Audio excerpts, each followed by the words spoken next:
a second.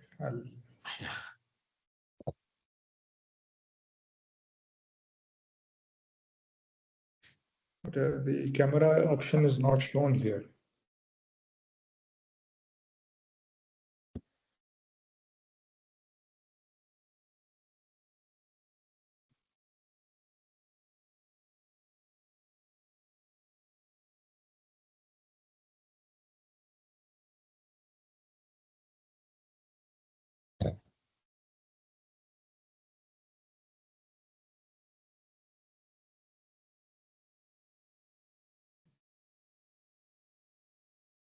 Hi. Hey, how are you? I'm good. How are you? Pretty good. Thank you for asking. So, how is PES doing? So, PES, what does it stand for? It's PES is short form for People's Education Society. It's a society. So many educational institutes come under this society. We have two campuses, one in Electronic City, one in Ring Road. These are the two campuses wherein engineering and many other allied courses are offered. In our campus, that is in Electronic City campus, we also have medical college running from last 1 year. And there is one more campus called as Hanumant Nagar campus. So these three campuses together, we are a university. Okay.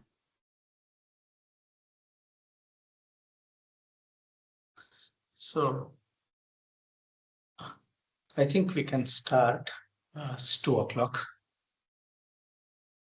Perfect. Would you like me to share the screen? It's very rare to start on time in India, so it's really very appreciative of you to be on time. Yeah, I think I'll start off with a short introduction of our program, and then Rahul will introduce you, and then you can start off.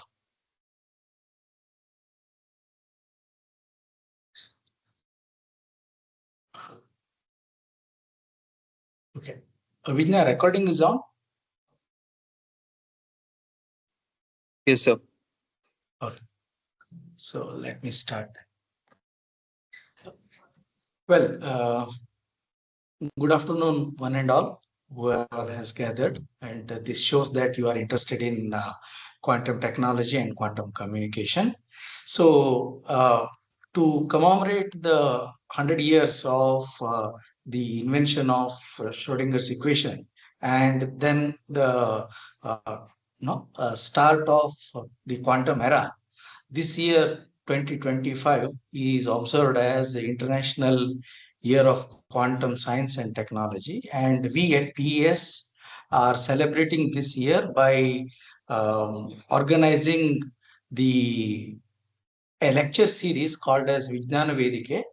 The people who are giving lecture or delivering lectures are eminent people who are working in this field of research, or they are from the industry. The inaugural speaker was Professor Shenoy from Indian Institute of Science. Then after that, we had one online from one of one of Rahul's a friend, Vinod. And this is the third lecture in the series. Our speaker is Vidur, Dr. Vidur. And I invite Rahul to introduce our speaker. Over to you, Rahul. Yeah. Thank you, Dr. Gajanan. So it's my pleasure to introduce Dr. Vidur, our today's speaker.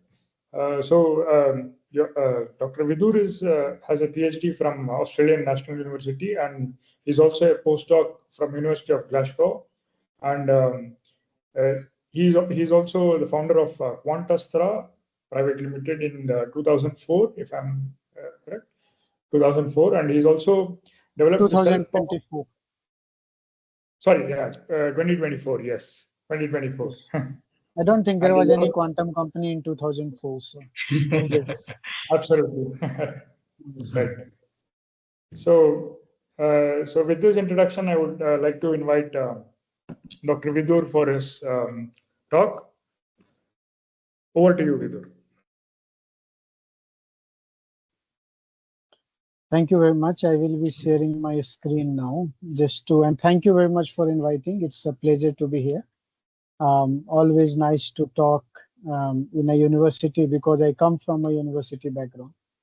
Been in university for about 11, 12 years, full-time researcher. So obviously it's something that is really very exciting. If you can confirm that you can see the screen and you can see the slides moving, I can move forward. We can. Yeah, Perfect. we can. Okay, so as you know, so today I am mainly going to talk about quantum using light and how light is one of the most um, important ways of doing quantum. Obviously not the only way, but perhaps one of the more foremost candidate for quantum technologies. I am Dr. Vidur Raj. I founded Quanastra Private Limited in 2024. We are mainly in making of these single photon detectors that I will talk as I go further in the talk. And this is our logo. I don't generally talk about it, but because the students are here, I just want to mention that this is very famous Bloch's sphere. And the two color that you see is mainly showing some sort of, obviously not the very accurate form, nonetheless the superposition of two different colors that make quantum so interesting. Anyway, so quantum or at least the basic idea that quantum computing can be very different from classical computing was given by Feynman. Perhaps everybody sitting here must know Feynman. And he mentioned that if you have a quantum phenomena that you want to simulate, you need a quantum computer to simulate it. There is no way that you will be able to simulate a quantum phenomena with a classical computer. You can approximate it, you can reach to very good approximations, but nonetheless they would be approximations at the end of the day. And that's where the idea came, and several people started working. That is there a way to achieve quantum computing. Now, before I go ahead, I would like to tell you, especially from professor's point of view as well as from a student's point of view, why it is very like where quantum is today, or in terms of the investment, not only in terms of investment, but also in terms of what the future lies ahead. So if you look at it, this is a McKinsey's report. McKinsey every year makes a new report and publishes it, that what is happening in quantum. And you can see that already this is a report from 2024, and the government all over the world have put in about $42 billion because these are strategically important technologies, something that will change the game of security, information, computing, and everything that comes with it. And what is more important is that even from economical point of view, the total potential economic value from quantum computing, that at least this McKinsey report fathoms that, okay, it will be at least about $1 to $2 trillion in terms of potential economic values. Understand that potential economic value is not the economic value of only quantum computing and all, but the whole ecosystem that will come with it. The total value would be around $1 trillion or so. This is almost as big as what you have semiconductor few years back. And mainly there are three different parts of quantum. That is quantum sensing. This includes atomic clock that can measure very precise timing, inertial sensors that can measure accelerations at a very high accuracy. So anything that you were doing before, you can still do it. It's not that quantum is bringing a lot of new things, but you can do it with unparalleled precision, unparalleled accuracy that perhaps could allow you to do a lot more in terms of applications. Similarly, quantum computing, there are three different kinds of quantum computers in terms of how they compute. So obviously there is a annealer kind of, that is just based on solving some bosonics based um, um, bosonics based solutions where you basically put several lights and then allow them to interfere or interfere, and then finally calculate what is the probability at the output in. And then there are simulators. These simulators are mainly allows you to simulate something like uh, um, a molecule, for example, or if there is a 10 atom molecule, how many, what would be the most stable state, or what are the intermediate states that are stable. For example, they can be used for making a catalyst or making in pharma and so on. And then there are universal computers. These computers are those quantum computers where you have a logic gates that you can control and you can use them as annealer or simulator or for any other computing purposes that may come with it. Quantum communications, obviously, quantum key distribution is already there. It is in market. It's already more than, if I'm not wrong, hundreds of $1 million worth of market, and then distributed. But the future is of networking or quantum internet and so on. In terms of the, like, I just wanted to compare how India is comparing. Obviously, we are not doing very good. We are not even among the top 10 countries when it comes to filing the patents. But on the other side of it, like a lot of people always tell me that India lacks the talent and so on. But if you look at it, according to McKinsey's survey, people, and they have done the survey in terms of the density of people that is available within a per million inhabitant, and they found that India has the largest number of people who are capable of understanding quantum, may not be quantum computing, but have done some sort of course that makes them very quantum ready. Okay, which once again is a very striking comparison if you look at this number and this number. So we obviously need to create more companies, create more IPs, and so on. In terms of the total investment, national investment, like I said, it's about $42 billion. Even India has committed about 6,000 crores so far under National Quantum Mission, but there are other missions also that influx money into quantum related stuff. So including all of that, perhaps it has been calculated that it's about 17,000 crores or so.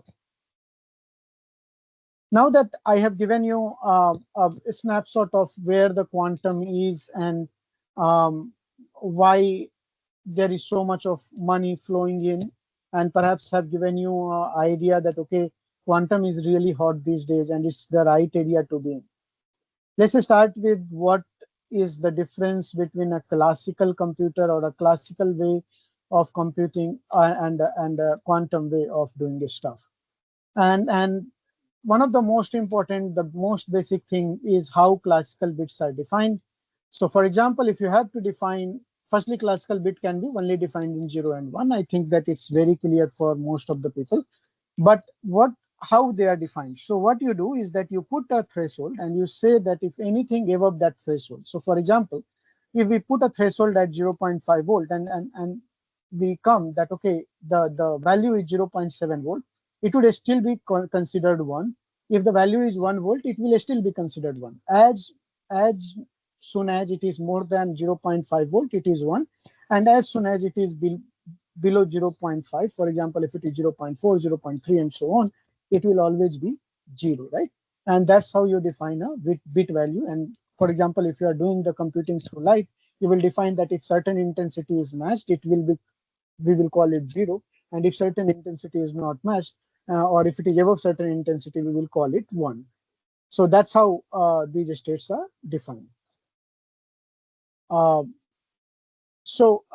in quantum, it's slightly different. In quantum, so if we consider this a closed quantum box, if you have a very good quantum state, right, absolutely accurate quantum state, then it cannot be that 0.5 and 0.4 is same. In fact, if you have a perfect quantum state, and if the value of that quantum state is 0.54378, or whatever that number be, a pure quantum state will always give you the same value. Okay, so that is one of the most basic requirement for doing quantum computing, that making these very precise quantum states, which has been very difficult for a lot of states. For example, even when you see a light that is single photon emitter, it's always that there is some inaccuracy in it. It will never be like it's 100% 100% accurate result that you get all the time. So in real life, it is very difficult. Nonetheless, it's defined in that way. And we can move to a next. Obviously, we are only talking about 2-qubit system, but it can be extended to multi-qubit systems and so on. But in 2-qubit system, what you have is, and this is a very simplified form of putting it. Obviously, I have written a more simplified, more accurate form of what I am going to talk now. But nonetheless, it gives you an idea of how quantum states may be slightly different than classical states. So, for example, let's say that you are measuring, you have prepared your quantum state. So every time that you are making a quantum state, you can prepare it in one form or other. Okay, it can be either in 0 or 1, or it can be a superposition of 0 or 1. And when it is in superposition, you can decide whether you want the value to be 1 30% of time, then automatically 70% of time you have to have the 0 as the outcome, because the overall probability should always be 100%, the outcome probability. So that's one way of putting the difference between qubit and bit. Obviously, the same thing that I have discussed has been written in this form. For example, if somebody wants to look at these slides later and try to understand it. Now, other very important aspect which really makes quantum very, very interesting is that you can prepare your state in such a way. Obviously, there are mathematics behind it. I will not go into detail, but you can prepare your states in such a way that they can be linked for unimaginable duration as well as for unimaginable distance. So, for example, if you are able to create a photon that is an entangled pair, then no matter how far one of these bit is, it will always impact the other bit. For example, let's say that we created these 2 bits and we sent to a person, let's call him G, and he measures this entangled photon and he gets the result 1. Okay, then because of entanglement property, the other person who is measuring it, we will call her Geeta. She will always, it's without any doubt, she is always going to measure 1. Now this sort of entanglement property can allow you to do something unimaginable. So, for example, if you want to look at, just I am giving an example. For example, there is something called ghost imaging, right? So in ghost imaging, what you do is that you send 2 entangled pair, and whatever is happening on one side of the entangled pair, no matter how far the other entangled pair is going, you can still get the same data that the first entangled pair is seeing. Okay, so let's say that you put your light on something that is 100 meters, but you want to send that information, let's say 200 kilometers away, but you don't want anybody to see that information, right?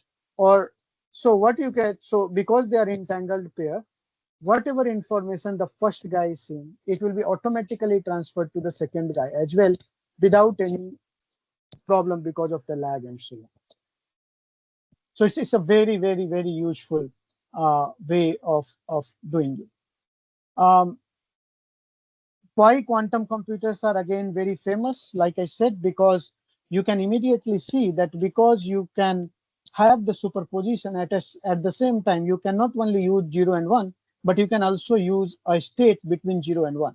What this allows you to do is that for every n state, you can do 2n possible inputs, or you can simulate 2n possible inputs in a quantum computer. So that is called quantum parallelism, and that allows you to do some very long quantum computing applications. And I can give you an example later on, perhaps or during the questioning, how this happens.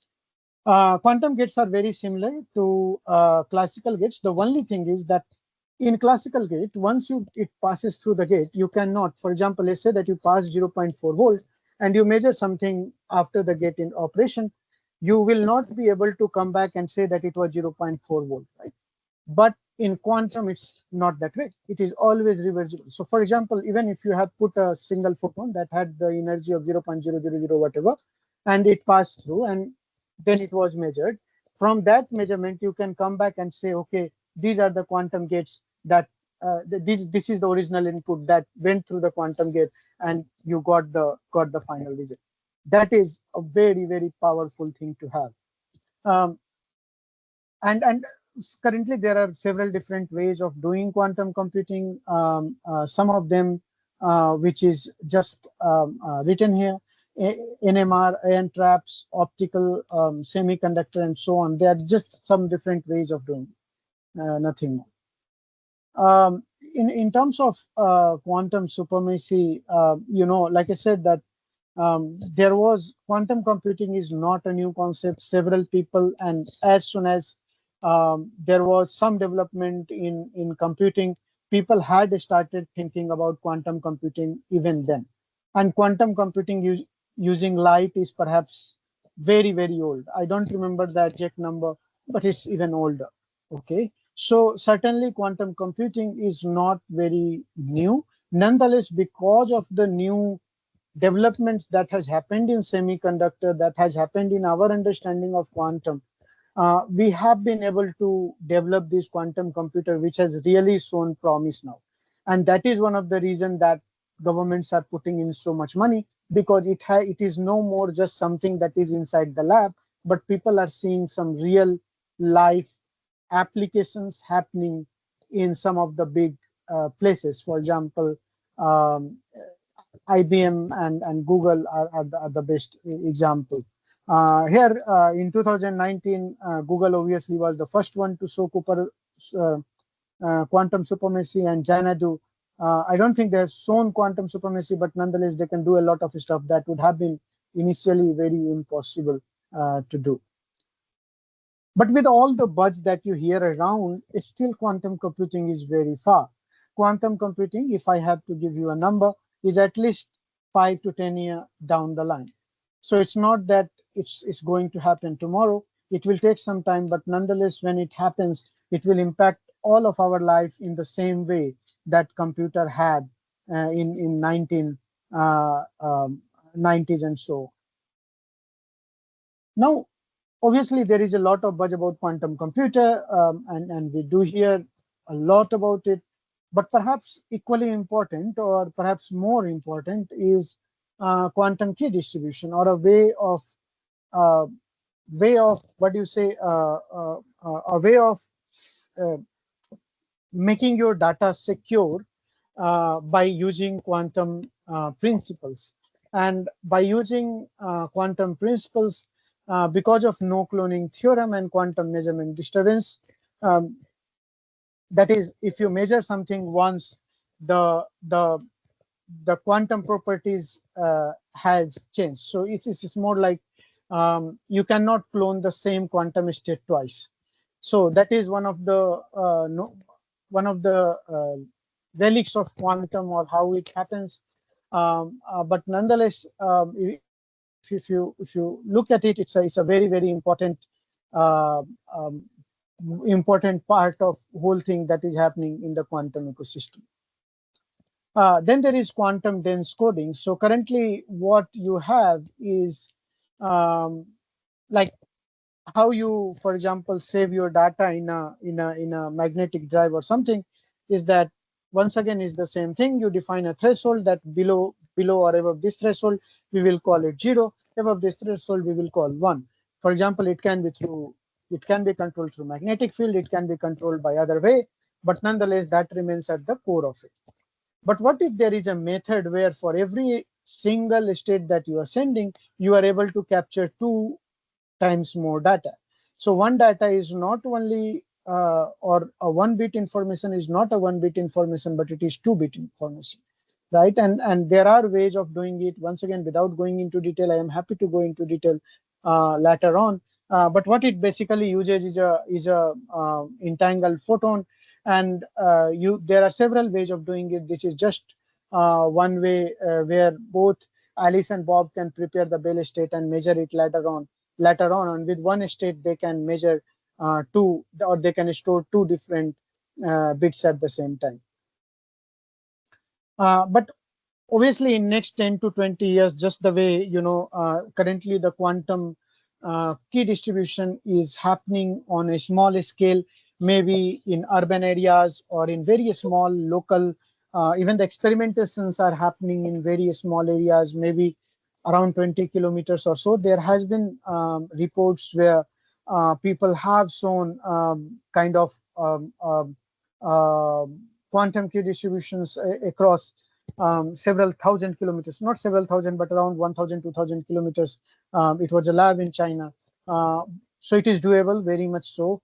But currently, if you talk about the practical purposes, it is still happening on a small scale. For example, BT Telecom recently showed about 50-kilometer commercial QKD lines. So there is things happening, but it is the future in next 10 to 20 years. What you will see is that you will have a quantum network where everything is connected to several thousands of kilometers with quantum repeaters, and then you have quantum computers, and then obviously classical computers and quantum network controllers and so on. So that is the future, maybe 10, 20 years ahead. Nonetheless, we can very much assure you that that's going to happen sooner than later.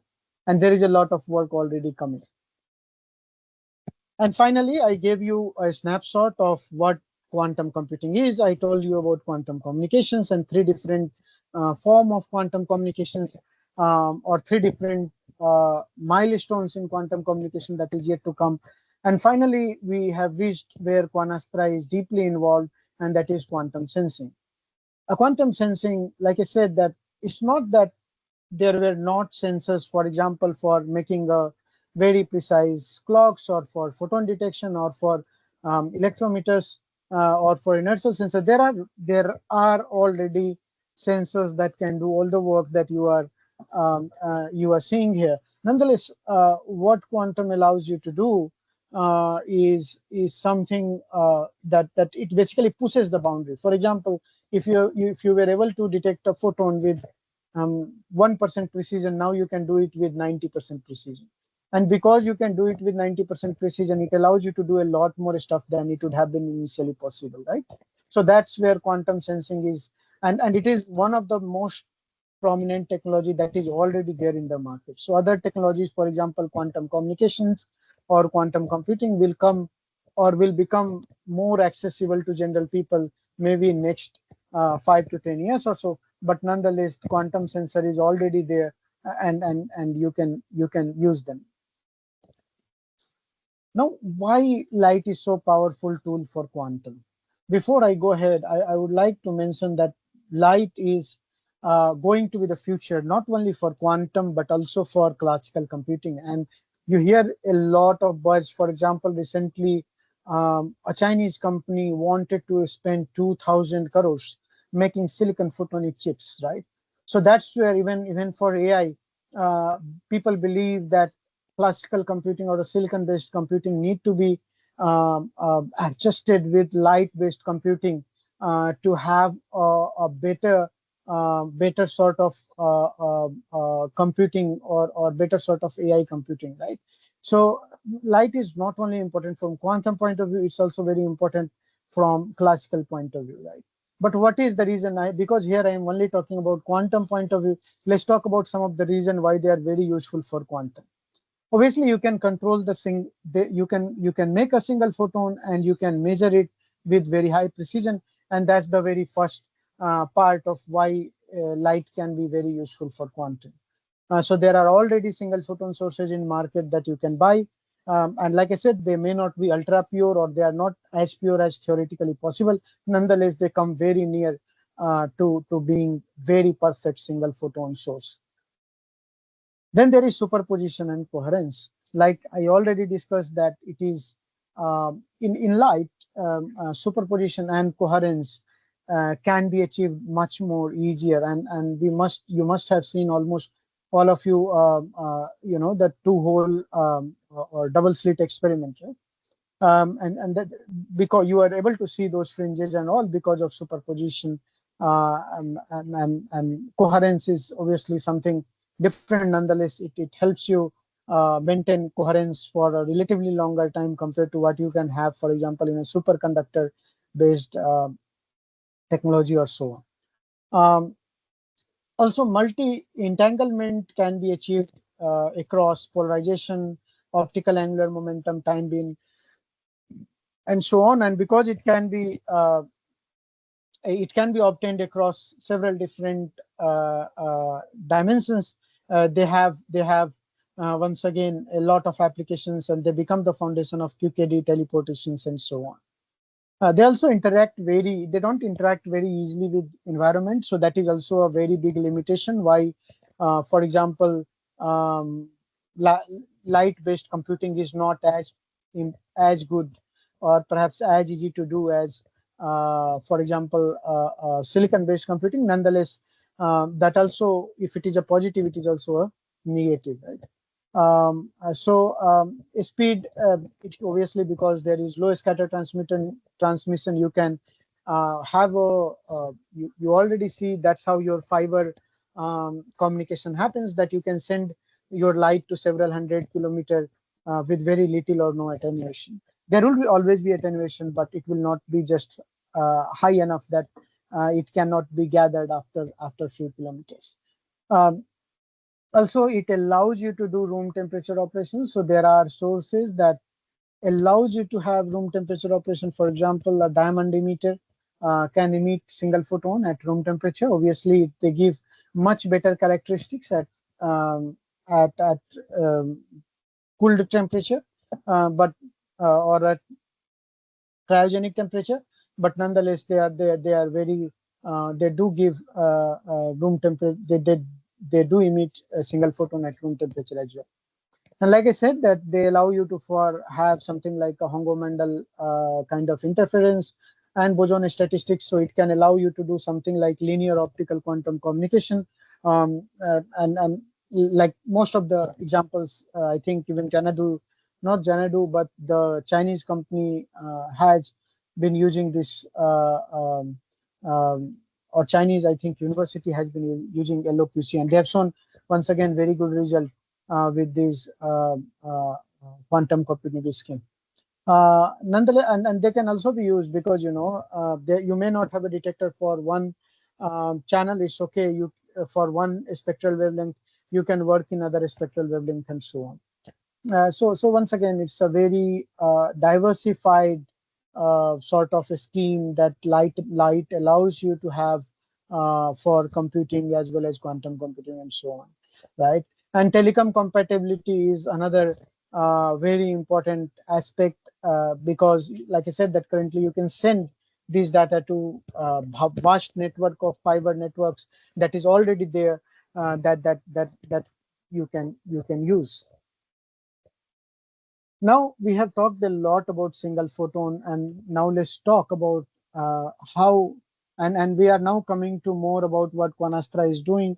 And I understand that I have already taken half an hour, but maybe 20 more minutes, and I will complete the talk. Nonetheless, so if you see, just to give you some direct comparison, the direct sunlight that comes to your home on a bright day, it's about 10 to the power 17 photon per centimeter square per second. Okay? On a full moon, even on a full moon day, there is sufficient amount of light to see. Okay, so for our detectors, the detector that we are making a full moon day or a full moon night is a very bright condition. So our detector will be saturated. So it's so many photons. On a quarter moon day, it's still significantly high. On a dark night sky, once again, very, very large amount of photon. Even when your eye cannot see anything, still these detectors are so powerful that they will be able to measure almost anything and everything that is coming in a completely dark night sky. But when we talk about a single photon is like really the smallest amount of light that is possible in the nature. And a detector like the detector that we are making is truly capable of measuring that single photon, that is smallest amount of light energy that is possible in the nature, which is simply too exciting when you measure it for the first time and you see literally very, very small amount of light giving you several millivolts of output. Now, single photon detection or single photon as a whole, like I said, they are very, very important, not only for, so anywhere, let me put it this way, anywhere where you have a photon that will allow you to do, for example, a quantum computing or a quantum computation or quantum communication or quantum sensing, everywhere these single photon detectors are the only option or perhaps the most best option that you have. Okay. If you cannot detect photon reliably, you cannot build photon-based quantum technology. That's a motto of technology that we are developing. Now, coming to how does a SNSPD work? Because I am in an academic environment, I thought that I will add at least 1 or 2 slides where I can talk about how SNSPD works. So SNSPD, we are now moving to the core application of what Quanastra works on, and that is a superconducting nanowire single photon detector technology. So this is how it looks like. It's a very simple scheme. You have a nanowire that is made up of superconducting material, and it is biased near very critical current using 2 contacts. Okay, so this is, I can summarize this, that you can see here that you have a nanowire that is biased at 2 points, and when you flow a current, this current is flowing as a superconducting current. Okay, and there is a limit within which this current will not disrupt the superconductivity in the wire. Now you have to understand that this is a very, very thin stripe of nanowire. When a photon impinges on it, it creates something called a hot spot. And within this hot spot, because of physics, underlying physics, I am happy to discuss if somebody has any question. But nonetheless, when the photon impinges on it, it creates a hot spot, and the supercurrent that was flowing through very easily in parallel lines is now expelled from this region. Okay, and they are expelled to such an extent that now the critical current in this small area exceeds the critical current that can be supported in this whole nanowire. Okay, and that's why you lead to you reach to a process where there is complete interruption of superconductivity, and because the current is still flowing, right, the DC current is still flowing, and these nanowires have several mega ohms of current, several mega ohm of resistance. If they are not superconducting, then what you see is a very big pulse coming out of them. Okay, and then finally, because it is still inside a cryogenic environment, they cool down and they become superconducting again for ready to be measured. The same thing has been shown in here, that is basically a kinetic kinetics register where when the photon comes, the light, the incoming of a photon is opening of a switch, and then the current that was flowing, it passes through this resistor, and you measure the voltage across the Z0 resistor. And within very small time that SNSPD was first reported in 2001 in a lab with 0.001% efficiency, but within about 20 years or so, there are about 99% efficient single photon detectors made of this material, which has never happened before. But these detectors are simply superb in detecting a single photon. You can, and there are research where spectral sensitivity up to 30 micron have been reported with a very good timing jitter of about sub 3 picoseconds or so, and now even commercial systems are available. Okay, so but there are still challenges. Okay, it's not that if there would not have been challenges, there would not have been a space for Quanastra or a company like Quanastra. And the two of the major problems with SNSPD is because of the architecture that you have. It is highly polarization sensitive. Okay, and they also have very low performance in mid-IR, and that's where Quanastra comes. So, and before I go ahead, I will quickly cover why it is very important to have a mid-IR SNSPD. Because in mid-IR, the atmospheric transmission is very high and solar background is very low. So what happens currently that if you want to do a laser communication, you can see that the sun itself is very bright. Let's say that sun is bright, whatever, several hundred milliwatts or a few milliwatts, right? And if you have to send the light through the environment, your light should be at least higher in terms of intensity than your, like the solar spectrum or the solar light that is there in the environment, right?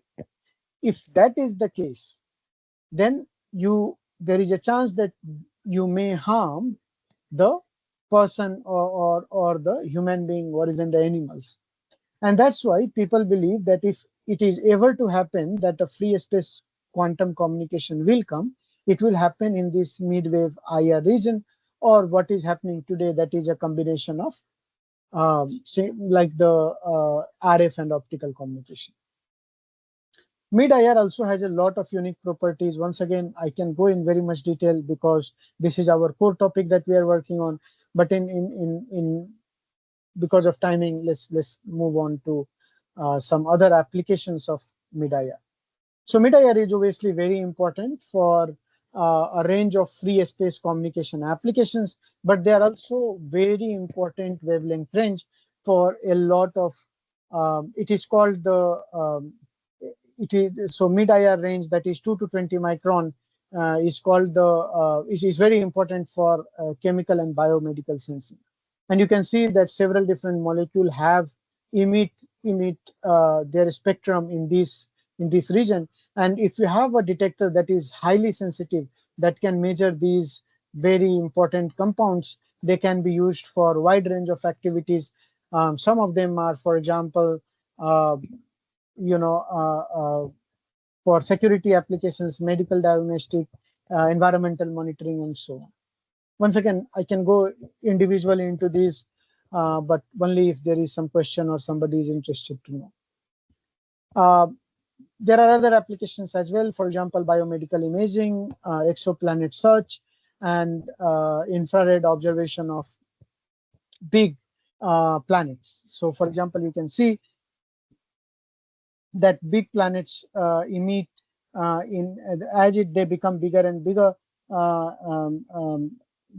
their emission moves to mid-IR to far IR, and currently you only have this band where most of the imaging happens in single photon regime, or even below this. But if you have a single photon emitter, you can literally look what gases are there in the environment and so on. You can get very far. You can get a lot of information about the planet. And in biomedical imaging, like I said, because you can measure these very important compounds, and several different compounds have emission in this, I can tell you that there is work going on where at one point of time you will be able to track individual biomolecule inside your brain with unparalleled precision and unparalleled depth resolution. So like I said, that high precision detectors are required for quantum. They are not available for UV or mid-IR regime, and that's where Quanastra comes in. Quanastra is world's first company that is making a technology or a single photon detector technology, not only in India, but in the whole world. We are the first company which is making a single photon detector that can go all the way from UV to mid-IR. And I have told you that these are some of the applications that it will enable. So in that term, Quanastra is mainly working at an initial stage, we are mainly focused on developing these three different kind of single photon detection systems. For example, the very first system that you see here, it is mainly targeted at people like you who work in academia, they have some experience or they can be taught to handle these systems. So they need some hands-on experience on the system. Nonetheless, they are more modular, they are a smaller feature, they have a smaller size and so on. The other important, perhaps the form of SNSPD is when you have a SNSPD used for industrial applications, right? In that case, you can have what you want is basically you want to click a few buttons and then get things moving, right? So even a 12th pass should be able to operate these detectors. That should be the aim. So that is the aim here, that we are making a second system that will be used by industry. And finally, the third system is a fully customizable system where you give us your preference, you tell us what you want, and we will give it to you. Obviously, it comes at a premium, but we work with you.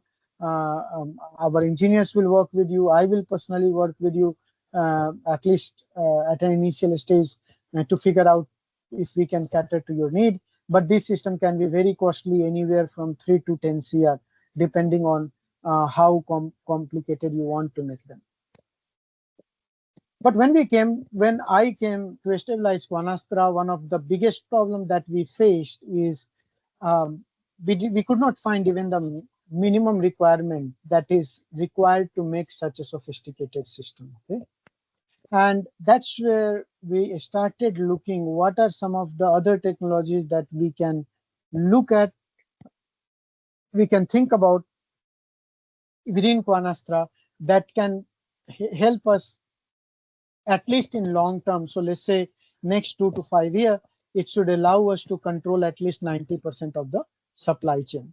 And these are the three major components that we figured out that we have to have control in next 2 to 5 years if we ever want to make this on a larger scale or do what we aim to do in long run.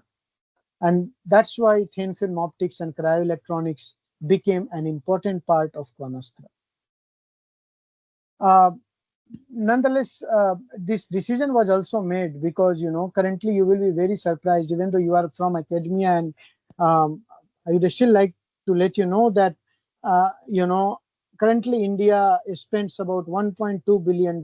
That's about 10,000 crores or so on just buying these thin film optics from outside India. And that is a huge, huge problem. And that's where we are believe that the thin film optics and cryoelectronics will not only help us cover the supply chain, but it can also become economically profitable for us in long run.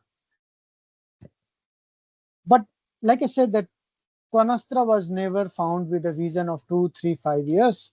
And we say this to even people who come to invest to us, that please do invest to us only if you have 7 to 10 years in mind. We are not a company that will be able to give return in 3 to 5 years. And this is mainly because Quanastra has been found with the vision of at least 10, 20, 30 years in mind. Okay. And what we aim to do, whatever we are building here, or whatever we have talked so far, is for what is coming in next 10 years. In 10 years, we would like to have a portfolio of items that Quanastra will be able to do. If you are from academia, you can easily see that they are all interrelated with each other. If you build one, it allows you to build others very easily. So we want to have a full ecosystem that allows us to do it in next 10 or 15 years timeline. So far, we have filed 4 full patents. We are trying to merge photonics detector design, and we are trying to do everything on a wafer scale. Without going into detail, once again, if you have time, but I think it's already 2:50, so I will just move ahead, but I'm happy to take any concentrated questions. And we have been supported by the government of India, and we are very, very fortunate enough to have that support from ISRO, DRDO, CDAC, and so on. And obviously, we are part of National Quantum Mission. We have been selected among 8 startups in the first cohort. who became the first cohort under National Quantum Mission. This startup had been selected after a lot of due diligence and so on, and about 160 people applied, and we were fortunate enough to make the cut. These are some of the items that has been made so far by Quanastra. They have not been machined yet. Nonetheless, they are there. Some of the small parts are there to be seen. If someone wants to come visit our lab, you are most welcome to do so. And thank you very much. This is the end of it. I will leave about 10 minutes or so for questioning. So if you have any questions, please do let me know. Thank you.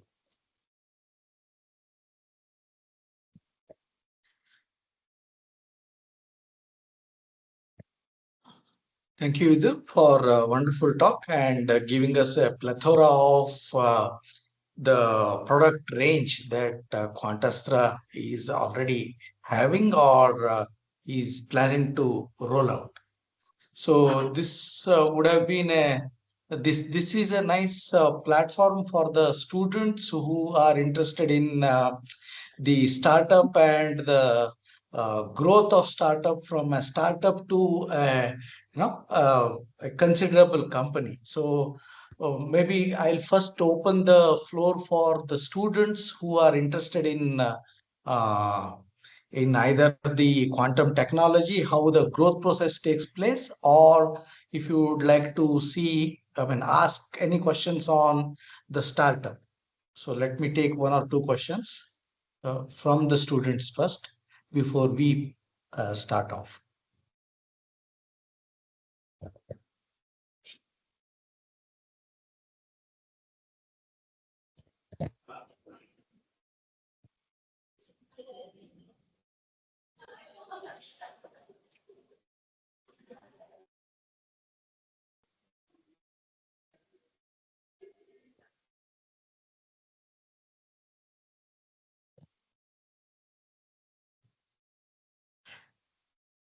Okay.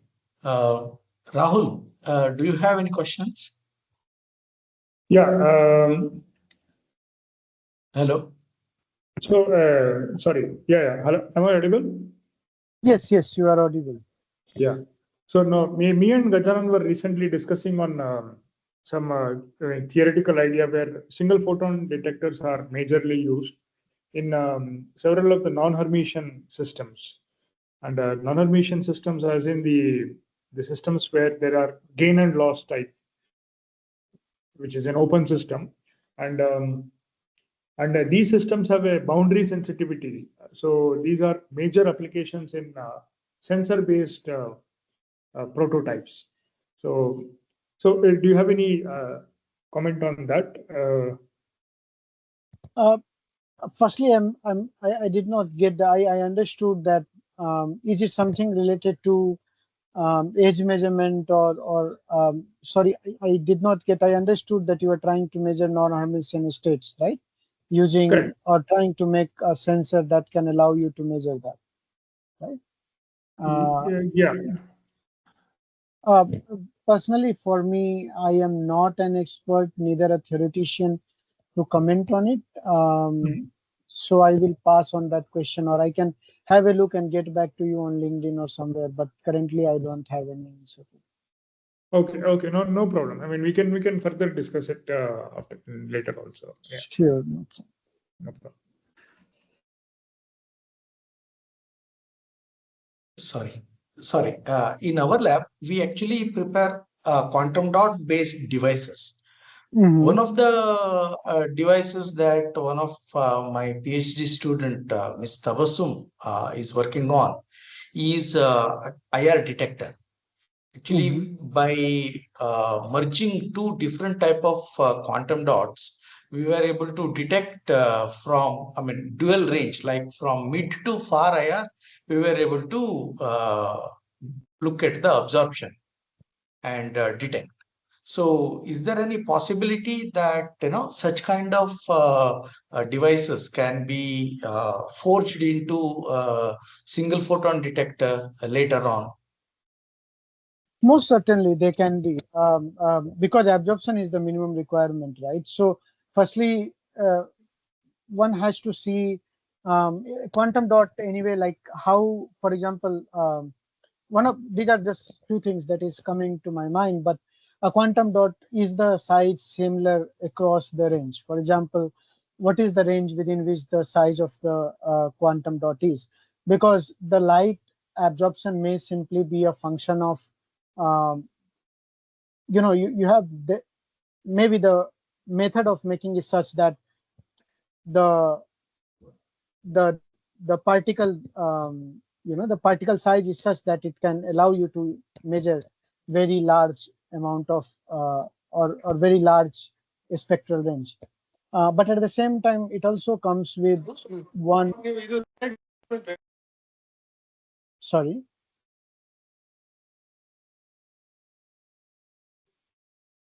I can't hear you. Sorry. No, okay, yeah. Please go on. Yeah. Okay. Yeah. My apologies. I think that someone was saying something and I could not hear it. I will stop sharing the screen. If somebody asks, I can share it again so that I at least I have some idea of who is talking or what is going on. Okay, so in that sense, obviously, like I said, that quantum dot has been shown. For example, the best single photon emitter is based on quantum dot, right? But once again, there one of the biggest problem was that if you have a very large absorption range, that is both good and bad for quantum. Nonetheless, can they be made into a photodetector? That is very good. They can be made into very good photodetectors. Obviously, there is work to be done in terms of, but you can do it. Like, for example, making a hole selective material, electron selective material at 2 end and then putting a TCO. That is the easiest way of doing it. You can try to see if you can get any photo detection. But from single photon emitter or detector point of view, I feel that it can be a problem rather than a solution if it measures, but if it has very high absorption and at the same time it does not have a lot of electronic losses, right? That means that it does not have a lot of the hole recombination, electron hole recombination, right? Then maybe it can be made into a good detector, but still single photon detector, it has to have very precise material. There should not be any loss of electrons. So for every electron that a photon is creating, it should be able to be collected, right? And that's where the game changes, that are you able to do it? So making a photodetector easy, not easy, but nonetheless doable.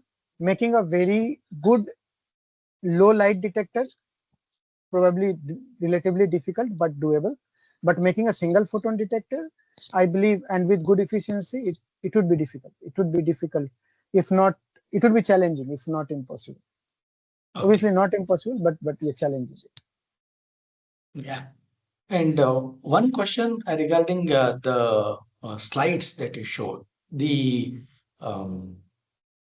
superconducting wire and the photon detector using these superconducting wire.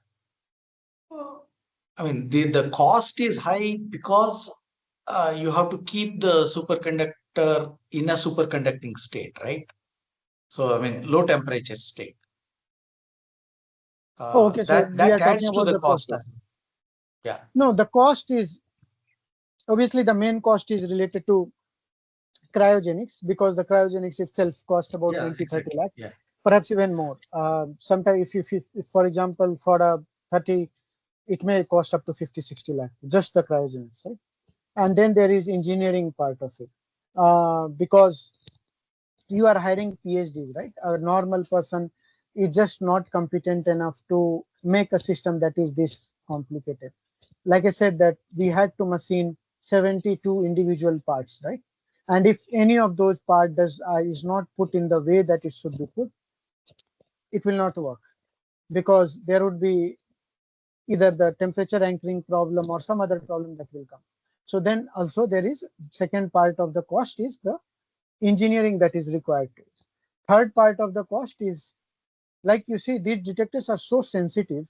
Even like if there is a temperature difference of, let's say, 50 Kelvin between two stages, there is enough light between those two flowing, that is a 50 Kelvin stage to 4 Kelvin stage, that it just detects those light.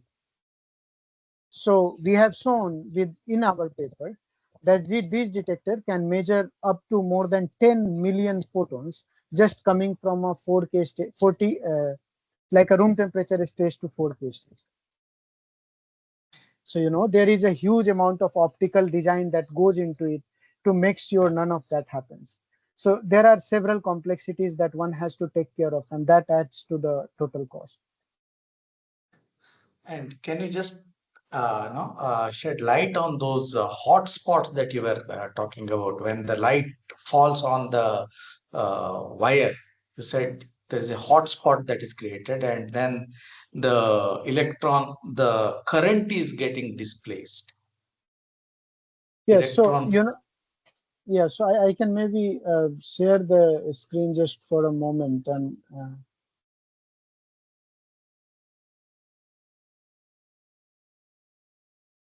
yeah, so like there is this quantum property that a superconductor can, it is called critical current, right? That a superconductor has a very limited amount of current that it can pass through. If any current that is higher than that critical current, it will lead to the disruption of superconductivity. And as you start making the volume of these superconductors very small, the current that it can support becomes very low as well, right? So, for example, in here, you have a photon coming in and it is creating a hot spot. This hot spot is basically what is happening is the light has certain energy. We will call it, let's say, 1.5 electron volt. Right? And it breaks one electron and hole pair. Now, within this place, this electron and hole pair has a lot of energy. Or because these are Cooper pairs, so it will just break two electrons, right? And these electrons have a lot of energy. Now, as they are moving away, they are breaking more Cooper pairs, right? So within a very small area or within a very small volume inside the nanowire, there has become a region where almost all of the Cooper pair is now broken, and that broken Cooper pair region is called hot spot, right? And this hot spot keeps on expanding until, because the collision is happening still, and it reaches to a point where the nanowire cannot support any more current. Right? So the current that is within this small region exceeds the critical current density that it can be supported in the nanowire. And when that happens, the superconductivity is completely broken down. And now it is just like a resistor, right? So like most superconductor also have very high resistivity at room temperature or when they are not superconducting. So for example, it can be several mega ohms. Now, let's say that even if there is a current that is as low as 1 milliampere is flowing through, and you have 1 mega ohm resistor, you can see that there would be sufficiently large voltage that you can measure across this resistor. And finally, because it is at cryogenic temperature, it comes back again. So that's the whole mechanism of how you measure the single photon in a SNSPD system.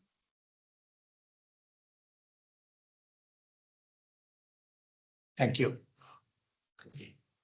So, are there any more questions?